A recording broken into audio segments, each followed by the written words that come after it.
High students welcome to my YouTube channel M Das maths टिউশন।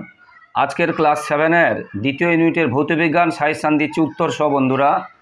Second unit भौतविज्ञान class 7 उत्तर सह suggestion दिচ্ছি बंधुरा। एखान থেকে তোমরা প্রায় সমস্ত প্রশ্ন কমন পেয়ে যাবে, তাই মন দিয়ে দেখতে থাকো বন্ধুরা। দীর্ঘদিনের শিক্ষকতার অভিজ্ঞতা থেকে বলছি বন্ধুরা, এই ধরনের প্রশ্ন আসবে, তা তোমাদের পরীক্ষায় কিন্তু জানা প্রশ্ন আসবে যদি আমার এই সাজেশনটা ফলো করো। उत्तर सह দিচ্ছি বন্ধুরা। प्रथमे जे चैप्टारगुलो आजकेर साजेशने थाकबे सेइगुलो बोले दिচ্ছি। चुम्बक चैप्टार थाकबे, तड़िৎ चैप्टार थाकबे एबं आर जे चैप्टार थाकबे सेटा हच्छे परिवेश गठने पदार्थेर भूमिका। এই সমস্ত চ্যাপ্টারগুলো থাকবে। যে সমস্ত স্কুলে এই চ্যাপ্টারগুলো পরীক্ষা হবে সেকেন্ড ইউনিটে তারা এগুলো করবে। আর যাদের দু একটা অন্য চ্যাপ্টারও হয়, কোনো স্কুলে আলো হয়, কোনো স্কুলে আর পরিবেশ বান্ধব শক্তি হয়, তাই তোমরা যার স্কুলে যেই চ্যাপ্টারগুলো হবে সেইগুলো তোমরা করে যাবে বন্ধুরা। তো প্রথম প্রশ্ন চুম্বক থেকে মোস্ট ইম্পর্টেন্ট প্রশ্নগুলো দিচ্ছি, কারণ সায়েন্সের অনেক প্রশ্ন কিন্তু সাজেশন ছাড়াও ইম্পর্টেন্ট ছাড়াও এসে যায়, তবু মোস্ট ইম্পর্টেন্ট প্রশ্ন যেগুলো একদম করা উচিত সেগুলোর মধ্যে দিচ্ছি। একদম লাগবে, অবশ্যই লাগবে বন্ধুরা। তো প্রাকৃতিক চুম্বকের নাম লেখো না ম্যাগনেটাইট। প্রাকৃতিক চুম্বককে কি বলে? ম্যাগনেটাইট। প্রাকৃতিক চুম্বক ও কৃত্রিম চুম্বকের পার্থক্য। প্রাকৃতিক চুম্বক এবং কৃত্রিম চুম্বকের নাম দেখে বুঝতে পারছো, প্রকৃতিতে পাওয়া যায়, এটা মানুষ তৈরি করে। এই চুম্বক বুঝতে পেরেছো, একটা নির্দিষ্ট আকার থাকে না, এর একটা নির্দিষ্ট আকার থাকে।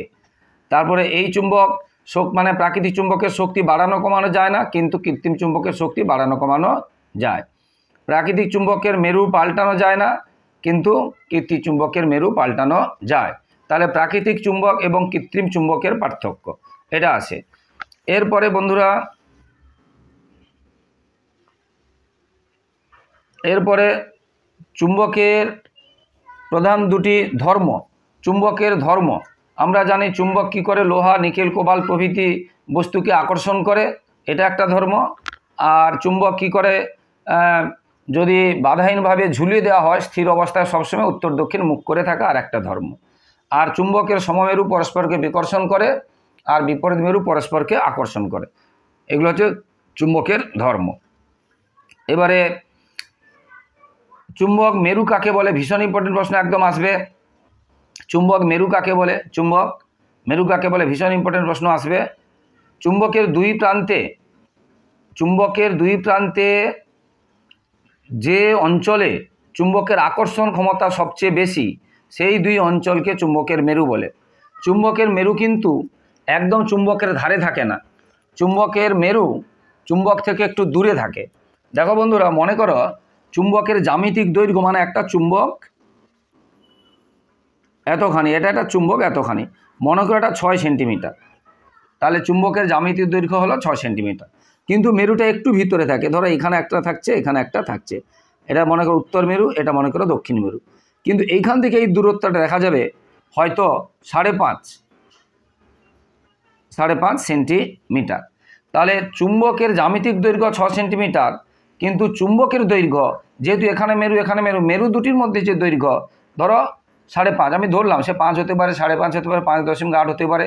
অর্থাৎ চুম্বকের মেরু একদম ধারে থাকে না, ধার থেকে একটু দূরে থাকে, ধার থেকে একটু ভিতরে থাকে। দেখেছো, এটা আসে, বুঝতে পারলে? এবং চুম্বকের মেরুর দৈর্ঘ্যের সঙ্গে চুম্বকের দৈর্ঘ্যের একটা সূত্র আছে, কত গুণ, যে 0.8 গুণ, এরকম একটা সূত্র আছে, সেটাও অনেক সময় পরীক্ষায় আসে। তো তাহলে চুম্বক মেরু কাকে বলে? যেটা বললাম না, চুম্বকের দুই প্রান্তে, মানে একদম ধারে নয়, ধার থেকে একটু ভিতরে আকর্ষণ ক্ষমতা সব থেকে বেশি, তাকে বলা আছে চুম্বক মেরু। আর উদাসীন অঞ্চল কাকে বলে? এটাও ভীষণ ইম্পর্টেন্ট প্রশ্ন, একদম আসবে। উদাসীন অঞ্চল কাকে বলে? না, চুম্বকের ঠিক মাঝখানে চুম্বকের আকর্ষণ ক্ষমতা প্রায় নেই, সেই অঞ্চলকে, অর্থাৎ মাঝখানের অঞ্চলকে উদাসীন অঞ্চল বলে। চুম্বকের ঠিক মাঝখানে চুম্বকের আকর্ষণ ক্ষমতা প্রায় নেই, মানে খুব সামান্য বা নেই বললেই হয়, সেই মাঝখানের অংশকে বলা হচ্ছে উদাসীন অঞ্চল। এবারে চুম্বক দূরত্ব বা চুম্বক দৈর্ঘ্য কাকে বলে এবং এর মান কত, যেটা বুঝতে পেরেছো? না, চুম্বকের দুই মেরু মধ্যবর্তী দূরত্বকে বলে চুম্বক দূরত্ব বা চুম্বক দৈর্ঘ্য। বুঝতে পারলে? একটু আগে যেটা বলেছিলাম, একদম ধার থেকে নয়, ধারের মানে মেরু থেকে। এবার চুম্বক অক্ষ কাকে বলে? চুম্বকের উত্তর ও দক্ষিণ মেরু যোগ করলে যে সরলরেখা পাওয়া যায় তাকে বলা হচ্ছে চুম্বক অক্ষ। তাহলে চুম্বক অক্ষ কাকে বলে বললাম। এবারে চুম্বকের আর যে চুম্বক এর বিকর্ষণেই চুম্বকত্বের প্রকৃষ্ট বা শ্রেষ্ঠ প্রমাণ, এটা বলা হয় কেন বা ব্যাখ্যা করো। বুঝতে পারলে? আকর্ষণ নয়, বিকর্ষণ। কেন না, চুম্বক আমরা জানি লোহা, নিকেল, কোবাল্ট প্রভৃতি চৌম্বক পদার্থকে আকর্ষণ করে, আবার চুম্বক তার বিপরীত মেরুকে আকর্ষণ করে। তাহলে আকর্ষণ দেখে বোঝা যাবে না যে ওই দুটো বস্তু চুম্বক না একটি চুম্বক এবং একটি চৌম্বক পদার্থ। কিন্তু আমরা জানি চুম্বক কেবলমাত্র সমমেরুকে বিকর্ষণ করে, চৌম্বক পদার্থকে বিকর্ষণ করে না। তাহলে এখান থেকে আমরা বুঝতে পারবো যে এদের মধ্যে একটি বস্তু অবশ্যই চুম্বক। তাহলে চুম্বকত্বের প্রকৃষ্ট বা শ্রেষ্ঠ প্রমাণ কি হবে? বিকর্ষণ না আকর্ষণ? না বিকর্ষণ, আকর্ষণ নয়। এবার চুম্বক আবেশ কাকে বলে? চুম্বক আবেশ কাকে বলে না, কোনো চুম্বক পদার্থের কাছে বা স্পর্শে কোনো চৌম্বক পদার্থ রাখলে সেই চৌম্বক পদার্থটি আবার কি করে? চুম্বকের ধর্ম পায়। বুঝতে পেরেছ? এই যে ঘটনা একে বলা হচ্ছে আবেশ। যার ফলে তাহলে কোনো চুম্বকের কাছে বা চুম্বকের স্পর্শে কোনো চৌম্বক পদার্থ রাখলে সেই চৌম্বক পদার্থটিও যে ধর্মের জন্য চুম্বকত্ব লাভ করে তাকে আমরা বলবো আবেশ। আর আবেশের ফলে নিকটতম প্রান্তে কি সৃষ্টি হয়? বিপরীত মেরু। আর দূরতম প্রান্তে কি সৃষ্টি হয়? সমমেরু। আকর্ষণের পূর্বে আবেশ হয়, এটা মোস্ট ইম্পর্টেন্ট প্রশ্ন একদম। আকর্ষণের পূর্বে আবেশ হয়, এটা একদম আসবে। কারণ এখনই বললাম যে আকর্ষণ কখন হচ্ছে? চুম্বকের কাছে কোনো চৌম্বক পদার্থ আনলে সেই নিকটতম প্রান্তে বিপরীত মেরু হয়, মানে আবেশের ফলে বিপরীত মেরু হচ্ছে, আবেশের ফলে বিপরীত মেরু হচ্ছে, আর বিপরীত মেরু হচ্ছে বলে আকর্ষণ করছে। তাই বলা হয় যে কি হচ্ছে? আকর্ষণের পূর্বে আবেশ হয়। বুঝতে পারলে? এবারে প্রশ্ন অনেক আছে, মোটামুটি এই ধরনের প্রশ্নগুলো চুম্বক থেকে বেশি পরিমাণে আসে। এবারে পৃথিবী নিজেই একটি বিরাট ড্যাশ ড্যাশ শূন্যস্থান পূরণ করতে পারে। বুঝতে পেরেছ? যে চুম্বক, পৃথিবী নিজেই একটি বিরাট চুম্বক। ঠিক আছে, এবারে তারপরে দেখো চুম্বক ভৌগোলিক যে মেরু আর চুম্বক উত্তর মেরু পরস্পর কত ডিগ্রি কোণ করে থাকে? ভৌগোলিক মানে ভূগোলকের, পৃথিবীর ভূগোলক আছে, তোমরা যেন ভূগোল পড়েছো। ভৌগোলিক মেরু ও চুম্বকীয় উত্তর মেরু পরস্পর কত ডিগ্রি কোণ করে থাকে? না 15 ডিগ্রি। মোস্ট ইম্পর্টেন্ট প্রশ্ন, মোস্ট ইম্পর্টেন্ট প্রশ্ন। বুঝতে পারে? এবার তড়িৎ চুম্বক কাকে বলে? নাম দেখে বুঝতে পেরেছো। তড়িৎ চুম্বক, তড়িতের প্রভাবে লোহাকে বা কোনো চুম্বক পদার্থকে যদি চুম্বকে পরিণত করা যায়, তড়িৎ পাঠিয়ে মানে ওই পদার্থের দুই প্রান্তে বা ওই পদার্থের গায়ে গোল গোল করে তার জড়িয়ে ওই পদার্থকে মানে চুম্বক পদার্থকে লোহাকে যদি চুম্বকে পরিণত করা যায় তখন তাকে বলা হবে তড়িৎ চুম্বক। এবারে তড়িৎ চুম্বক এবং সাধারণ চুম্বকের পার্থক্য কি? না সাধারণ চুম্বকের মেরু পরিবর্তন করা যায় না, কিন্তু তড়িৎ চুম্বকের মেরু পরিবর্তন করা যায়। সাধারণ চুম্বকের শক্তি বাড়ানো কমানো যায় না, কিন্তু তড়িৎ চুম্বকের শক্তি বাড়ানো কমানো যায়। বুঝতে পারে? এইগুলো হচ্ছে তাদের মধ্যে পার্থক্য। সাধারণ চুম্বকের চুম্বকত্ব সহজে নষ্ট করা বা চুম্বকত্ব প্রদান করা যায় না, কিন্তু তড়িৎ চুম্বকের চুম্বকত্ব সহজে নষ্ট করা যায় বা প্রদান করা যায়। এটা সাধারণ চুম্বক এবং তড়িৎ চুম্বকের পার্থক্য। চুম্বক চ্যাপ্টার থেকে আর দু একটা প্রশ্ন আছে মাত্র। তড়িৎ চুম্বকের শক্তি কীভাবে বাড়ানো যায়? Most important. না তড়িৎ চুম্বকের শক্তি বাড়ানো যাবে ওই যে তারটা জড়ানো হয়, যেটা কুণ্ডলী, পাক সংখ্যা যত হবে। মানে ধরো এই পেন্সিলটাকে আমি মাত্র 3 বার তার জড়ালাম, আবার এই পেন্সিলটাকে আমি 10 বার তার জড়ালাম, তাহলে 10 বার তার জড়ালে 3 বার তার জড়ানো থেকে বেশি শক্তিশালী হবে, 1 নম্বর। আর কি? অর্থাৎ তারের পাক সংখ্যা বাড়লে তড়িৎ চুম্বকের শক্তি বাড়ে। আর কি না তড়িৎ প্রবাহ মাত্রা বেশি করলে বা সেল সংখ্যা যে বাড়িয়ে দিলে, সেল সংখ্যা মানে তড়িৎ প্রবাহ মাত্রা বা তড়িতের পরিমাণ বাড়িয়ে দিলে তড়িতের চুম্বক শক্তিও বেড়ে যায়। এটা আসে খুব করে। এবার এটিএম তো একদম আসবেই আসবে বলা যায়। এটিএম অল টাইম মানি নয়, কিন্তু এটিএম অটোমেটিক নয়, অটোমেটেড যে ভুলগুলো হয়, teller machine, ATM automated teller machine. বুঝতে পারলে? এটিএমের পুরো নাম। এবারে মেরুজ্যোতি বা অ্যারোরা কীভাবে তৈরি হয় বা মেরুজ্যোতি কী প্রশ্ন আসতে পারে। এবারে 20 বিন্দু বা 20 বিন্দুই বলে কাকে বলে? না যে নির্দিষ্ট তাপমাত্রায় কোনো চুম্বককে উত্তপ্ত করলে বুঝতে পেরেছো তার চুম্বকত্ব নষ্ট হয়ে যায় সম্পূর্ণভাবে, ওই তাপমাত্রাকে বলে 20 বিন্দু। তাহলে 20 বিন্দু কাকে বলে বললাম। তাহলে চুম্বক থেকে মূল এই প্রশ্নগুলো বেশি করে আসে, এইগুলোর মধ্য থেকে তোমরা ম্যাক্সিমাম কমন পেয়ে যাবে বন্ধুরা, একদম গ্যারেন্টি দিয়ে বলছি। তাই মন দিয়ে আমার সাজেশানগুলো ফলো করে, এবং গণিতের সাজেশান, ইতিহাসের সাজেশানও দেওয়া হয়, সমস্ত বইয়ের প্রায় সাজেশান দেওয়া হয় এবং সমস্ত ক্লাসের প্রায় সাজেশান দেওয়া হয়। এছাড়া মাধ্যমিকের টেস্ট পেপারে প্রশ্ন উত্তর করানো হয়। তাই বন্ধুরা তোমাদের দাদা দিদিদেরকে, ভাই বোনদেরকে আমার ইউটিউব চ্যানেলটি শেয়ার করো, তারা উপকৃত হবে এবং তারা তোমাদেরকে ভালো বলবে, ভালোবাসবে। এবং আমার চ্যানেলটি যারা দেখছো সকলকে ধন্যবাদ। আর যারা আমার চ্যানেলে নতুন, মাই ডিয়ার স্টুডেন্ট এবং প্রিয় ছাত্রছাত্রী, তোমরা আবার চ্যানেলটিকে সাবস্ক্রাইব করে একটু হেল্প করে একটু পাশে থাকো বন্ধুরা। তোমাদের সহযোগিতা, তোমাদের একটু সাপোর্ট চাই বন্ধুরা। তোমরা লাইক কমেন্ট শেয়ার করলে আমরা মোটিভেটেড হই, আমরা তোমাদের জন্য লাগাতার এইভাবে ভিডিও দিতে উৎসাহিত হব। তো এরপরে তড়িৎ চ্যাপ্টার, ক্লাস 7 সেকেন্ড ইউনিটের জন্য তড়িৎ চ্যাপ্টার। এই যে টর্চে যে ব্যাটারি ব্যবহার করা হয় বিজ্ঞানের ভাষায় তাকে কি বলে? তাকে কি বলে? সেল বলে বা ড্রাই সেল বলে বা নির্জল কোষ বলে। নির্জল কোষ, ব্যাটারির কি বলে? নির্জল কোষ বা ড্রাই সেল বা সেলও বলে। এবারে ব্যাটারি বা সেলে কোন শক্তি কোন শক্তিতে রূপান্তরিত হয়? ব্যাটারি বা সেলে রাসায়নিক শক্তি তড়িৎ শক্তিতে রূপান্তরিত হয়। সেলের যে ধাতুর টুপি থাকে ওইটা পজিটিভ না নেগেটিভ, মানে ওটা ধনাত্মক বা পজিটিভ। আর ধাতব যে চাকতি থাকে, মানে ব্যাটারি দেখবে একদিকে একটা উঁচু অংশ টুপি আর একটা চাকতি অংশ বা গর্ত অংশ, সেটা হচ্ছে নেগেটিভ বা ঋণাত্মক মেরু। গাড়ির ব্যাটারি বুঝতো যে মানে কয়েকটি ব্যাটারি দিয়ে তৈরি হয়, 6টি বা তার বেশি ব্যাটারি দিয়ে তৈরি হয়, তাকে অ্যাকচুয়ালি কি বলে? না গৌণ সেল বা সেকেন্ডারি সেল, গৌণ ব্যাটারি বা সেকেন্ডারি সেল বলে। বাল্বের ফিলামেন্ট বুঝতে পেরেছো, যে উত্তপ্ত হয় তাকে, মানে বাল্বের ভিতরে যে তারটা উত্তপ্ত হয় আলো দেয় তাকে বলে ফিলামেন্ট। তাকে সেটা কি দিয়ে তৈরি এটাও আসে অনেক সময়, বুঝতে পেরেছো। এইভাবে প্রশ্নগুলো আসে। এটা হচ্ছে কি চ্যাপ্টার থেকে করাচ্ছি? তড়িৎ চ্যাপ্টার থেকে, ক্লাস 7 তড়িৎ চ্যাপ্টার থেকে করাচ্ছি বন্ধুরা। এরপরে বর্তনী পরীক্ষক যন্ত্র, মানে বর্তনীতে তড়িৎ আছে কি নেই, কারেন্ট আছে কি নেই, সেটা আমরা যে যন্ত্র দিয়ে জানতে পারি তাকে কি বলে? টেস্টার। একটা ছোট্ট স্ক্রুড্রাইভারের মতো, তোমরা নিশ্চয়ই দেখেছো, তাকে বলে টেস্টার। টেস্টিং করা হয় বলে টেস্টার, পরীক্ষা করা হয় বলে পরীক্ষক বা টেস্টার। ওই তড়িতের কুপরিবাহী অন্তরক কাকে বলে? অন্তরক বা কুপরিবাহী, মানে তড়িৎ এর মধ্যে দিয়ে যায় না, কাঠ, রাবার, প্লাস্টিক, সুতির কাপড় এদের মধ্য দিয়ে যায় না, এটা আমরা জানি। এবারে তড়িৎ চুম্বক কাকে বলে? একটু আগে তো করেছি। তড়িৎ পাঠিয়ে চুম্বক পরিণত করলে তাকে আমরা বলবো তড়িৎ চুম্বক। ওই চুম্বকের শক্তি কী কী হয় বাড়ানো, একটু আগে বলে দিয়েছি। তারের পাক সংখ্যা বাড়িয়ে এবং তড়িৎ প্রবাহের পরিমাণ বাড়িয়ে। তড়িৎ চুম্বক কোথায় কোথায় ব্যবহার করা হয়? তড়িৎ চুম্বক কোথায় কোথায় ব্যবহার করা হয়?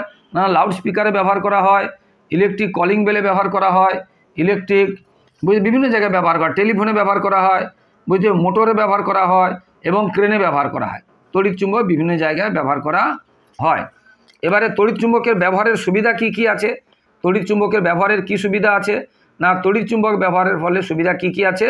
মেরু পরিবর্তন করা যায়, আর ইচ্ছা অনুযায়ী আমরা চুম্বকত্ব প্রদান করতে পারি, আবার চুম্বকত্ব নষ্ট করতেও পারি। এবারে তড়িৎ চুম্বক এবং সাধারণ চুম্বকের পার্থক্য। আগেরটা ছিল প্রাকৃতিক চুম্বক এবং কৃত্রিম চুম্বকের পার্থক্য, এটা হচ্ছে তড়িৎ চুম্বক এবং সাধারণ চুম্বকের পার্থক্য।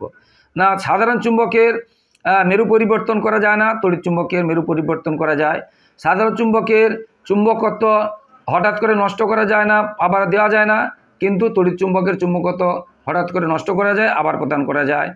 আর সাধারণ চুম্বকের শক্তি কমানো বাড়ানো যায় না, কিন্তু তড়িৎ চুম্বকের শক্তি কমানো বাড়ানো যায়। এইগুলো হচ্ছে সাধারণ চুম্বক এবং তড়িৎ চুম্বকের পার্থক্য। এবং সাধারণ চুম্বক থেকে তড়িৎ চুম্বক অনেক বেশি শক্তিশালী করা যায়, বুঝতে পেরেছ। এবারে এলইডির পুরো নাম, এটাও খুব আসবে, একদম এলইডি আসবে। LED light emitting diode, light emitting diode এলইডির পুরো নাম। এবং এলইডি ব্যবহারের সুবিধা কি? না এলইডি ব্যবহার হচ্ছে তড়িৎ কম পুড়ে, মানে কারেন্ট কম খরচ হয় আর অনেক দিন থাকে। যেহেতু এখানে ফিলামেন্ট ব্যবহার করা হয় না, তাই 10 থেকে 20 বছর এটা টিকে যায়, বাল্ব খারাপ হয়ে যায় না।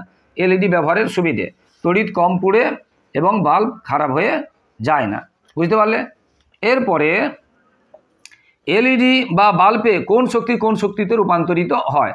না তড়িৎ শক্তি আলোক শক্তিতে রূপান্তরিত হয়, এবং কিছুটা তাপও হতে পারে কিছুটা। কিন্তু মূলত তড়িৎ শক্তি আলোক শক্তিতে রূপান্তরিত হয় এলইডি বাল্বে। তড়িৎ প্রবাহের তাপীয় ফলে প্রয়োগের কয়েকটি যন্ত্র, বুঝতে পেরেছ, এনআইএলটির স্ত্রী, ইলেকট্রিক বাল্ব, ফিউজ তার এবং ইলেকট্রিক হিটার, এগুলো হচ্ছে তড়িৎ প্রবাহের তাপীয় ফলের কয়েকটি যন্ত্র, বুঝতে পেরেছ, ফিউজ। এবার ইলেকট্রিক হিটারে কোন তার ব্যবহার করা হয়? না নাইক্রোম তার। এবং কেন ব্যবহার করা হয়? না নাইক্রোম তার রোধ বেশি, তাই প্রচুর উত্তপ্ত হয় এবং গলনাঙ্ক বেশি, অর্থাৎ হঠাৎ গলে যায় না বা কেটে যায় না, নাইক্রোম তার ব্যবহার করা হয়, বুঝতে পেরেছ। এবং নাইক্রোম তার কি না এক ধরনের সংকর ধাতু। এর কী কী দিয়ে তৈরি এটাও প্রশ্ন আসে, যে নাইক্রোম কী দিয়ে তৈরি এটাও প্রশ্ন আসে। বাল্বের ফিলামেন্ট কী দিয়ে তৈরি? টাংস্টেন দিয়ে তৈরি। টাংস্টেন আবার কী কী দিয়ে তৈরি এটাও প্রশ্ন আসে, বুঝতে পেরেছ। সোলার কুকার এ কোন শক্তিতে রূপান্তরিত হয়? না আলোক শক্তি তড়িৎ শক্তিতে রূপান্তরিত হয়। সোলারে আলো শক্তি আলো পড়লেই কি হচ্ছে? সোলার কুকার কাজ করে, বুঝতে পেরেছ। বা ক্যালকুলেটারও আলোক শক্তি তড়িৎ শক্তিতে রূপান্তরিত হয়, আমরা যে ক্যালকুলেটার ব্যবহার করি। বা সৌরশক্তি তড়িৎ শক্তিও বলতে পারো। এবারে কোনো বৈদ্যুতিক সার্কিটের নিরাপত্তার জন্য কি ব্যবহার করা হয়? না ফিউজ তার। কারণ বেশি যদি কারেন্ট যায় বা কোনো কারণে শর্ট সার্কিট হয়েছে, সাধারণত ফিউজ তার নষ্ট হয়ে আমাদেরকে বাঁচিয়ে দেয়, বুঝতে পারলে, আমাদের বাঁচিয়ে দেয়। এরপরে আছে পরিবেশ গঠনে পদার্থের ভূমিকা চ্যাপ্টার, সেকেন্ড ইউনিটের জন্য ক্লাস 7। আমাদের প্রকৃতিতে প্রধানত কয়টি মৌল পাওয়া গেছে? না 92টি মৌল পাওয়া গেছে প্রকৃতিতে। কয়টি মৌল পাওয়া গেছে? 92টি। প্রকৃতির কতগুলি মৌল বুঝতে পেরেছি? আমাদের দেহে পাওয়া গেছে না 16টি। আমাদের দেহে 16টি, কিন্তু প্রকৃতিতে আছে 92টি। এর মধ্যে আমাদের দেহে দেখো প্রকৃতিতে কম আছে, কিন্তু আমাদের দেহে আছে। প্রকৃতিতে অক্সিজেন প্রায় 20%, কিন্তু আমাদের দেহে 61%, অর্থাৎ প্রকৃতির থেকে বেশি। নাইট্রোজেনও প্রকৃতিতে কার্বন ডাইঅক্সাইড, আচ্ছা এটা কার্বন মানে একটা মৌল, কার্বন ডাইঅক্সাইড হলে তো যৌগ, কার্বন আছে প্রায় 0.03 বা 4%, কিন্তু আমাদের দেহে আছে 22%, অর্থাৎ প্রকৃতির থেকে বেশি করে আছে। কোন মৌল কত পরিমাণে আছে? তো মানব দেহে যেটা বললাম যে প্রকৃতির থেকে বেশি পরিমাণে আছে কোন কোন ধাতু, কোন কোন অধাতব মৌল, যেটা অক্সিজেনের কথা বললাম, নাইট্রোজেনের কথা বললাম, কার্বনের কথা বললাম, এইরকমগুলো আছে, বুঝতে পেরেছ। এরপরে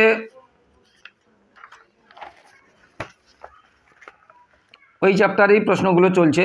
মানবদেহে জলের পরিমাণ কত? প্রায় 70%। মানবদেহে জল কিন্তু অনেক বেশি আছে, প্রায় 70%। জীবদেহ জল কি কি কাজে লাগে? না জীবদেহ জলের গুরুত্ব প্রশ্ন আসে। আমাদের পরিপাকে কাজে লাগে, আমাদের রক্ত, আমাদের লালারস, আমাদের বিভিন্ন রকম এইগুলো হচ্ছে যে তরলগুলো আমরা এচন পদার্থ ত্যাগ করি, এখানে জল ছাড়া হবে না। এবং জল দেহের তাপমাত্রা সমতা বজায় রাখে। উদ্ভিদ দেহে জলের মাধ্যমে অর্থাৎ রসের মাধ্যমে ওরা খনিজ পদার্থগুলোকে শোষণ করে। এগুলো হচ্ছে জলের জৈবিক গুরুত্ব। জল দিয়ে আমরা সাবান দিই, চান করি, টয়লেট করি, এগুলো বলা যাবে না, জৈবিক গুরুত্ব। জলের জন্য অঙ্কুরোদ্গম দরকার হয়, এটাও জৈবিক গুরুত্ব হবে। এবারে শামুকের ঝিনুক কী দিয়ে তৈরি? না ক্যালসিয়াম কার্বনেট। ছোট মাছ থেকে আমরা কি ধাতু পাই? না ক্যালসিয়াম পাই। ছোট মাছ থেকে আমরা কি পাই? না ক্যালসিয়াম পাই। শামুকের ঝিনুক তো একটু আগে বললাম। মেটেতে বেশি কি থাকে? আয়রন থাকে। এবারে লোহা বা আয়রনের কাজ হলো আমাদের রক্তকণিকা হিমোগ্লোবিন তৈরির জন্য আমাদের কিন্তু আয়রন দরকার, হিমোগ্লোবিন তৈরির জন্য। প্রোটিনের প্রধান উপাদান কি? প্রোটিনের প্রধান উপাদান হচ্ছে নাইট্রোজেন। প্রোটিনের প্রধান উপাদান কি? নাইট্রোজেন। আমাদের জ্বালানি খাদ্য কাকে বলে? যেখান থেকে মূলত শক্তি পাই, শর্করা বা কার্বোহাইড্রেটকে বলে জ্বালানি খাদ্য। আর দেহ গঠনকারী খাদ্য হচ্ছে প্রোটিন। দেহ ক্ষয় রোধকারী খাদ্য হচ্ছে প্রোটিন। প্রোটিনের অভাব হলে আমরা একটু রোগা হয়ে যাই, শরীর জীর্ণ হয়ে যায়। তাই আমাদের প্রোটিনও খেতে হবে, আবার শর্করাও খেতে হবে, মানে কার্বোহাইড্রেটও খেতে হবে, বুঝতে পেরেছ। আর জীবদেহ গঠনে যেটা বললাম, দেহ গঠনকারী খাদ্যের প্রধান উপাদান কি? না প্রোটিন। এবারে রোগ জীবাণুর হাত থেকে বাঁচাবে কোন খাদ্য? এটাও আমাদের প্রোটিন। রোগ জীবাণুর হাত থেকে বাঁচাবে কে? প্রোটিন, বুঝতে পারলে। এবার অ্যাসিড কাকে বলে? অ্যাসিড কাকে বলে এরকম প্রশ্ন আসে। অ্যাসিড কাকে বলে? না যে সমস্ত পদার্থ জলীয় দ্রবণে দ্রবীভূত হয়ে কেবলমাত্র হাইড্রোজেন আয়ন দেয়, এবং যারা যেখানে মানে যেই জলীয় দ্রবণে লিটমাস পেপার লাল হয়ে যায় তাকে আমরা বলবো অ্যাসিড। তাহলে অ্যাসিড কাকে বলবে? যারা কেবলমাত্র যে প্লাস আয়ন বা ধনাত্মক বা ক্যাটায়ন রূপে হাইড্রোজেন আয়ন দেয়, এবং যারা কি করে লিটমাস পেপারকে লাল করে দেয়, তাদের আমরা বলবো অ্যাসিড। এবারে কোন ফলে বা কোন খাবারে কোন অ্যাসিড থাকে বা জৈব অ্যাসিডের উদাহরণ? বুঝতে পেরেছো? আপেলে আমরা জানি ম্যালিক অ্যাসিড থাকে, পাতিলেবুতে থাকে সাইট্রিক অ্যাসিড, বুঝতে পেরেছো?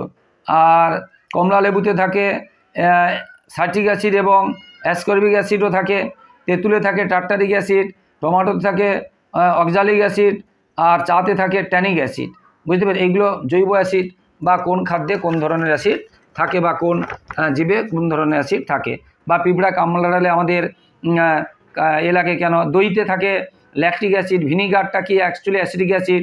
এই ভিনিগার যে আচার বা মাছ মাংস রান্নার সময় যে ব্যবহার করা হয় চাটনি করার জন্য, এটা হচ্ছে actually acidic acid. Soda water কি, এটা হচ্ছে কার্বনিক অ্যাসিড থাকে। সোডা ওয়াটারে কি অ্যাসিড থাকে? Carbonic acid, soda water. এটা মিউরেটিক অ্যাসিড কি না হাইড্রোক্লোরিক অ্যাসিড, লঘু পাতলা লঘু হাইড্রোক্লোরিক অ্যাসিড, মিউরেটিক অ্যাসিড। মানে যেটা আমাদের টয়লেটে বা বাথরুমে ব্যবহার করা হয়। মিউরেটিক অ্যাসিড ভীষণ পরিমাণে আছে। পিঁপড়ের দিয়ে কোন অ্যাসিড থাকে না ফর্মিক অ্যাসিড, এই জন্য পিঁপড়ে কামড়ালে অ্যাসিড দিয়ে দেয়, এই জন্য আমাদের জ্বালা করে। এবারে ক্ষারক বা বেশ কাকে বলে? ভীষণ পরিমাণ আছে ক্ষারক এবং ক্ষার কাকে বলে, এগুলো আছে। ক্ষারক বা বেশ কাকে বলে না যেসব পদার্থ অ্যাসিডের সঙ্গে বিক্রিয়া করে লবণ ও জল তৈরি করবে তাদেরকে আমরা বলবো ক্ষারক বা বেশ। যেমন দেখো সোডিয়াম হাইড্রোক্সাইড, ক্যালসিয়াম অক্সাইড, বুঝতে পেরেছো? অ্যালুমিনিয়াম অক্সাইড বা বিভিন্ন রকম আছে, হ্যাঁ, এরকম এগুলোকে বলে ক্ষারক বা বেশ। এবারে ক্ষার বা অ্যালকিল কাকে বলবে না যে সমস্ত ক্ষারক মানে এইগুলোর মধ্যে জলে দ্রবীভূত হয় তাদের আমরা ক্ষার বলবো। যেমন CaO ক্যালসিয়াম অক্সাইড জলে দ্রবীভূত হয়, কিন্তু অ্যালুমিনিয়ামেরটা কিন্তু জলে দ্রবীভূত হয় না। তাহলে অ্যালুমিনিয়ামটা হলো ক্ষারক কিন্তু ক্ষার নয়। এই জন্য একটা প্রশ্ন আসে, ভীষণ পরিমাণে ইম্পর্টেন্ট প্রশ্ন, যে সব যেটা আমরা বলি যে ক্ষারক ক্ষার, কিন্তু সব ক্ষার ক্ষারক নয়, কেন এটা বলা হয়? একটু যেটা বললাম যে ক্ষারকগুলির মধ্যে সবগুলো জলে দ্রবীভূত হয় না, যারা জলে দ্রবীভূত হয় কেবল তাদেরকে আমরা ক্ষার বলবো, আর যেগুলো জলে দ্রবীভূত হয় না তারা ক্ষার হবে না, ক্ষারক হয়েই থেকে গেল। যেমন একটু আগে আমি বলেছিলাম aluminium hydroxide AlOH2, aluminium hydroxide AlOH3 হবে, AlOH3 হবে।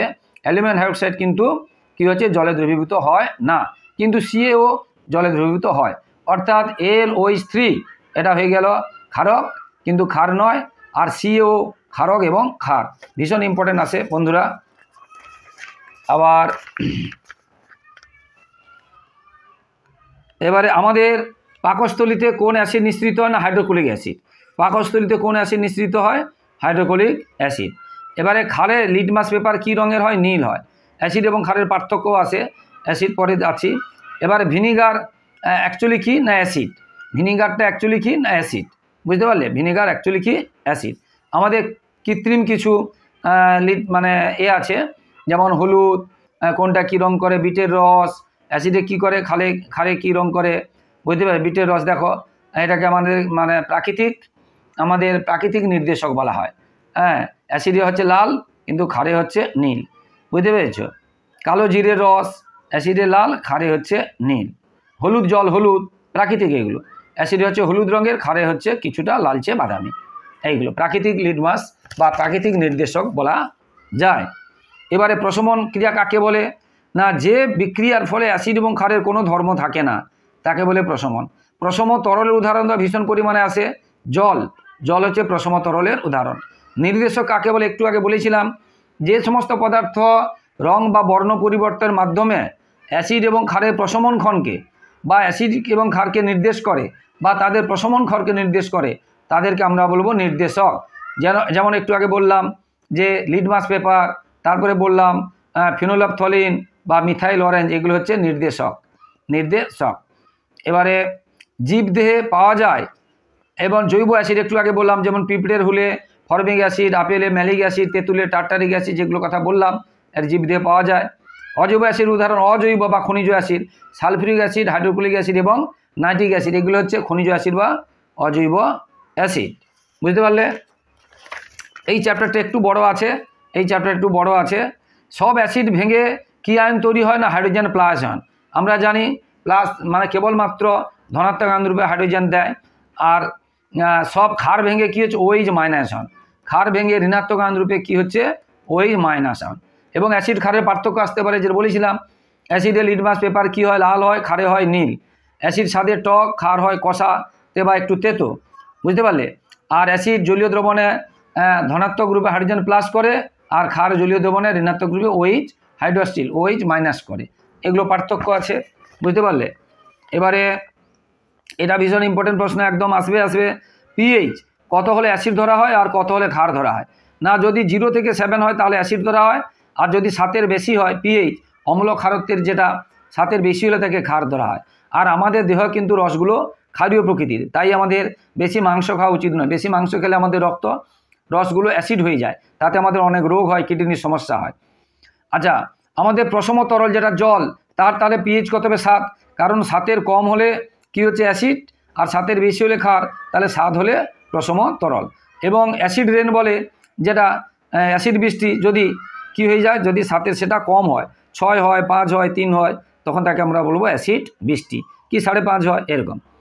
তো বাথরুম পরিষ্কার করতে একটু আগে বলেছিলাম কি ব্যবহার করা হয়, মিউরেটিক অ্যাসিড, বুঝতে পারবেন, মানে অ্যাকচুয়ালি লঘু হাইড্রোক্লোরিক অ্যাসিড।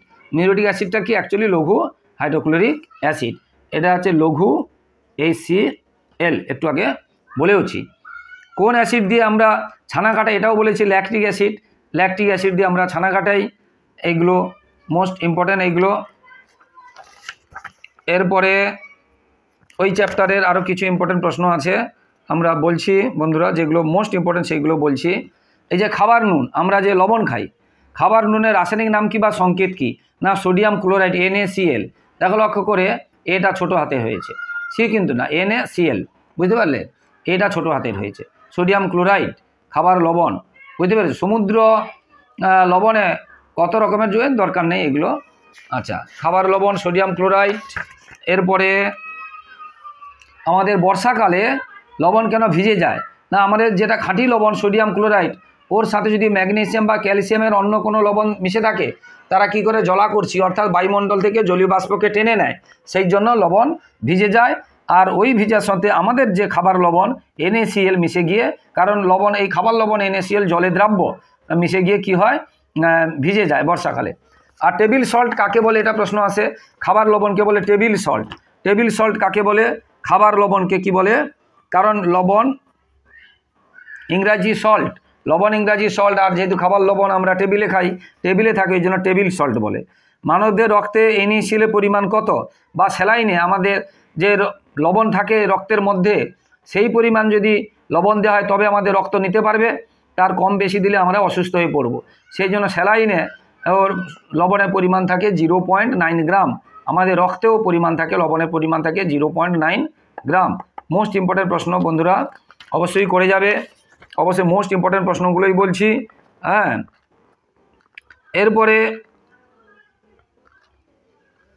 এরপরে আছে আমাদের শরীরের বেশিরভাগ ক্যালসিয়াম কোথায় থাকে, আমরা হাড়ে থাকে, আমরা জানি আমাদের শরীরের বেশিরভাগ ক্যালসিয়াম কোথায় থাকে। আচ্ছা, এবারে শ্বেতকণিকার কাজ কি আসতে পারে, শ্বেতকণিকা রোগ জীবাণুকে ধ্বংস করে, আর লোহিত কণিকা অক্সিজেন বহন করে, বুঝতে পারলে। আচ্ছা, এরপরে আসে থাইরয়েড গ্রন্থি কোথায় থাকে, না আমাদের স্বরযন্ত্রের কাছে, শ্বাসনালীর দুপাশে, আমাদের যে গলার কাছে যে স্বরযন্ত্র আছে তার একটু উপরে শ্বাসনালীর দুপাশে থাকে। গয়টার বা গলগণ্ড রোগ হয় কেন, আয়োডিনের অভাবে। আর আয়োডিন আমাদের মানে থাইরয়েড গ্রন্থি যদি ক্ষতিগ্রস্ত হয় বা সমস্যা হয় তখন। আর থাইরয়েড গ্রন্থি কেন ক্ষতিগ্রস্ত, না আয়োডিনের অভাবে, এই জন্য আমাদের আয়োডিনযুক্ত লবণ খাওয়া উচিত, আমাদের উচিত। আমাদের প্রধান রেচনাঙ্গ কি, আমাদের প্রধান রেচনাঙ্গ হচ্ছে বৃক্ক বা কিডনি, আমাদের প্রধান রেচনাঙ্গ কি, বৃক্ক বা কিডনি আমাদের প্রধান রেচন অঙ্গ, বুঝতে পারলে। এবং লবণটা এত উপকারী ছিল যে সেই স্যালারি নামটা, বেতন যে দেওয়া হয় স্যালারি, সেই লবণের নাম থেকে স্যালারি কথাটা এসেছে। কয়টি সংশ্লেষিত খাবারের উদাহরণ দাও, মানে যেগুলো প্যাকেটজাত খাদ্য, বুঝতে পারি, যে আমরা যেগুলো খাই সেগুলো। আর কয়টি সংশ্লেষিত পদার্থের উদাহরণ দাও, যেমন পলিথিন, PVC যেটা পলিমার, এইগুলোকে বলা হচ্ছে প্লাস্টিক, যেটা সংশ্লেষিত পদার্থ, এটা আমাদের ক্ষতি করেও যেমন উপকারও করে অনেক। পলিমার কাকে বলে, পলি মানে অনেক, মনো মানে অনেকগুলো, যেমন ইট দিয়ে দেওয়াল তৈরি হয়, সেরকম অনেকগুলো ইথিলিন দিয়ে পলিথিলিন তৈরি হয়, যেগুলোকে আমরা চিকচিকা বলি, পলিমার। ছোট ছোট অণু জুড়ে যখন বৃহৎ অণু তৈরি হবে বা যৌগ তৈরি হবে, তখন তাকে আমরা বলবো পলিমার। যেমন পলিথিনের কথা বললাম, ইথিলিনের কথা বললাম, পলিভিনাইল ক্লোরাইড, PVC জলের পাইপ, এটা PVC দিয়ে তৈরি হয়। পলিথিনের সংকেত তোমাদের আসে না, C2H4। এবারে পলিমার মানে প্রাকৃতিক পলিমার। প্রাকৃতিক পলিমার যেটা শর্করা আমরা জানি, পাট, শন, কার্পাস, তুলো হচ্ছে প্রাকৃতিক পলিমার উদাহরণ থাকে, প্রাকৃতিক পলিমারের উদাহরণ। বুঝতে পারলে? এবারে কয়েকটি পলিমার এবং তাদের ব্যবহার। একটু আগে পলিথিন যেটা বলেছিলাম, বিভিন্ন পলিথিন দিয়ে কি তৈরি হয়, ওই যে বিভিন্ন তাঁবু তৈরি হয়, বিভিন্ন পেপার তৈরি হয়, ছাড়ানোর জন্য ব্যাগ প্রস্তুত হয়, বিভিন্ন রকম পিভিসি দিয়ে একটু আগে বলেছিলাম জলের পাইপ টেপ তৈরি হয়, এবং তাপ ও তড়িতের অন্তরক রূপে, এর মধ্যে কারেন্ট যায় না, এই জন্য তাপ ও তড়িতের অন্তরক রূপে ব্যবহার করা হয়। পেট মানে ওই যে জলের যে বোতল, জলের বোতল তৈরি হয়, জলের পানীয় জলের বোতল তৈরি হয়, এটা খুব দীর্ঘস্থায়ী এবং মজবুত হয়। এটা হচ্ছে পেট, পলিইথিলিন টেট্রাক্লোরাইড। তোমরা পেটটা শুধু জেনে রাখবে যেহেতু ক্লাস 7 বেশি। এবারে সাবানের থেকে ডিটারজেন্ট বেশি ব্যবহার করা হয় কেন? পারলে জৈব এবং অজৈব সারের নাম। এটা জৈব সার আমরা জীবদেহ থেকে পাওয়া যায়, আর অজৈব সার মানে বুঝতে পেরেছো কারখানায় তৈরি করা হয়, এটা আসে অনেক সময়। বুঝতে পেরে? যেমন ইউরিয়া হচ্ছে জৈব সার, আর অ্যামোনিয়াম সালফেট হচ্ছে অজৈব সার। ইউরিয়া আমাদের দেহে মূত্রের মাধ্যমে আমরা ত্যাগ করে দেহে তৈরি হয়। এবারে ডিডিটির পুরো নাম কি? একদম আসবেই আসবে, ডিডিটির পুরো নাম কি? আসবেই আসবে, ডাইক্লোরো ডাইফিনাইল টাইক্লোরোইথেন। ডাইক্লোরো ডাইফিনাইল টাইক্লোরোইথেন ডিডিটির পুরো নাম একদম আসবে। ডিডি ব্যবহারের ক্ষতিকারক দিকগুলো কি কি? না, ডিডিটি ব্যবহারের ফলে পাখি এবং কচ্ছপের ডিমের আস্তরণ কি হচ্ছে? পাতলা হয়ে যাচ্ছে। এবং ডিডিটি আমাদের খাবারের মাধ্যমে বা পানীয় জলের মাধ্যমে আমাদের দেহে ঢুকে আমাদের হচ্ছে জৈব বিবর্ধন করাচ্ছে, বিভিন্ন রোগ তৈরি করছে, আমাদের এমনকি ক্যান্সারও তৈরি করতে পারে। এই জন্য ডিডিটি ক্ষতিকারক জিনিস। এবারে একটি প্রাকৃতিক রঙের উদাহরণ দাও। বুঝতে, নীল গাছ থেকে পাওয়া নীল রং বা হলুদ রং, আমরা যে হলুদ খাই, এগুলো হচ্ছে প্রাকৃতিক রঙের উদাহরণ। এই জন্য বিভিন্ন রকম আইসক্রিম বা কোল্ড ড্রিঙ্কস রঙিন খাবে না। বুঝতে পেরেছি? এবারে বারুদ কী দিয়ে তৈরি, সিমেন্ট কী দিয়ে তৈরি, বা কাঁচ কী দিয়ে তৈরি আসতে পারে, এটা দেখে রাখবে। এবারে জৈব ভঙ্গুর কাকে বলে উদাহরণ দাও। যেমন আমরা প্রাকৃতিক যে পলিমারগুলো, মানে পাট, তুলো, এইগুলো কিন্তু পলিমার, কিন্তু এগুলো জৈব ভঙ্গুর এবং জৈব পলিমার বা প্রাকৃতিক পলিমার। মানে অনেক দিন কিছুদিন যদি প্রকৃতির পড়ে থাকে নষ্ট হয়ে যায়, কিন্তু আমরা যে পলিথিন ব্যবহার করি, এটা কিন্তু মাটিতে পড়ে থাকলে জল মাটি বর্ষাতে কিন্তু অত সহজে নষ্ট হয় না, এই জন্য তাকে অভঙ্গুর পলিমার বলে।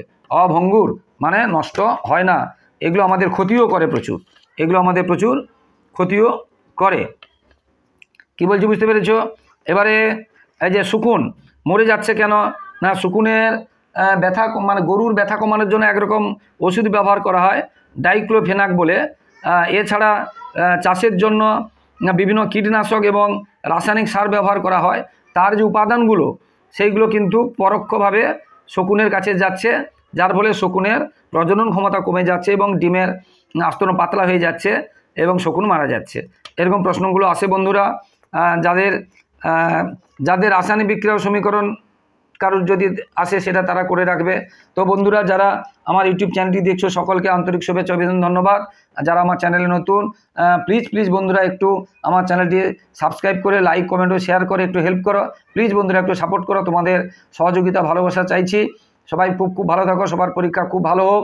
জয় হিন্দ, বন্দে মাতরম।